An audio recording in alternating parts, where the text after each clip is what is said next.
এখন ঘড়িতে বাজে 9:55। আমার খাওয়া দাওয়া স্নান সব কিছু হয়ে গেছে সকালের। আর এই যে এবার আমি রান্নাঘরে যাচ্ছি। এই যে এটার মাংসটা আমি ধুয়ে রেখেছিলাম, লবণ হলুদ দিয়ে রেখেছি। এবার মাংসটাকে মাখতে হবে। তার আগে দেখো আমি এখানে আলু কেটে রেখেছি, আর এই যে পেঁয়াজ রসুন সব কিছু কেটে রেখেছি। এবার মাংসটাকে ভালো করে মেখে নেব। আমি ভালো করে ধুয়ে দিয়েছি, তারপরে না একটু অল্প জল থেকে গিয়েছিলো। এই যে ভালো করে মাংসটাকে মেখে দিচ্ছি আমি। মেখে দেওয়ার পরে তারপরে রান্না করতে চলে যাব। এই যে রান্না বসে গেছে, আমার মাংস অর্ধেক কষে গেছে, দেখতেই পাচ্ছ।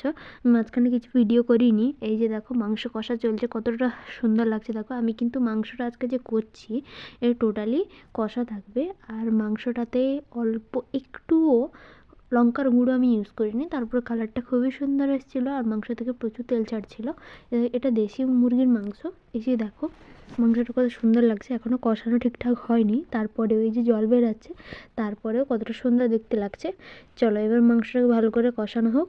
এবার দেখো ঘড়িতে এখন বাজে 12:01। এখন আমার রান্না পুরোপুরি কমপ্লিট হয়ে গেছে। আমি এই যে যাচ্ছি, তোমাদের এবার দেখিয়ে দিই কী কী রান্না করেছি আমি। এই যে এখানে আমি রান্নাগুলো করে ঢাকিয়ে রাখছিলাম। আর এই যে দেখো এখানে আমার রান্না হয়ে গেছে। আমি স্যালাডটা কেটেছিলাম, পরে ওটা রেখেছিলাম, সেই জন্য দেখাইনি। আর এই যে দেখো এখানে করেছিলাম আলু ভাজা, পেঁয়াজ আর কাঁচা লঙ্কা দিয়ে আলু ভাজা করেছিলাম। এই যে দেখতে পাচ্ছ আলু ভাজাটা কত সুন্দর হয়েছে, ভালো লাগছিল বেশ খেতে। আর এই যে ডাল, মসুরের ডাল করেছি, ফোড়ন দিয়ে ছুঁকেছি। এই যে রসুন আর ফোড়ন দিয়ে ভালো করে ডালটাকে ছুঁকে নিয়েছি।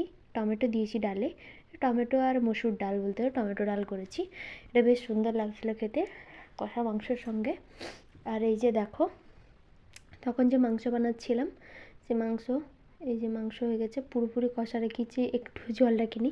কতটা তেল বেরিয়েছে দেখো, প্রচুর পরিমাণে তেল বেরিয়েছে। অল্প একটু তেল ফেলে দেবো, এতটা তেল খাওয়া শরীরের পক্ষে ঠিক নয়। এই যে দেখো কতটা তেল বেরিয়েছে, প্রচুর তেল বেরিয়েছে মাংসটা থেকে। মাংসটা চর্বি একটু বেশি ছিল, সেজন্য প্রচুর তেল বেরিয়েছে। আমি কিন্তু অল্প তেল দিয়েই রান্না করছিলাম, কিন্তু মাংসটা পরপর তেল ছেড়েছে এবং প্রচুর তেল হয়ে গেছে।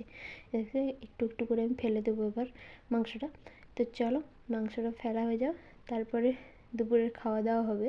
এই যে দেখো মাংসটা দেখাচ্ছি তোমাদের, পুরোপুরি কষা করেছি, একটুও জল দিইনি। এই যে মাংসটা। তো চলো খাওয়া দাওয়া করে দেখা হচ্ছে আবার। টাটা।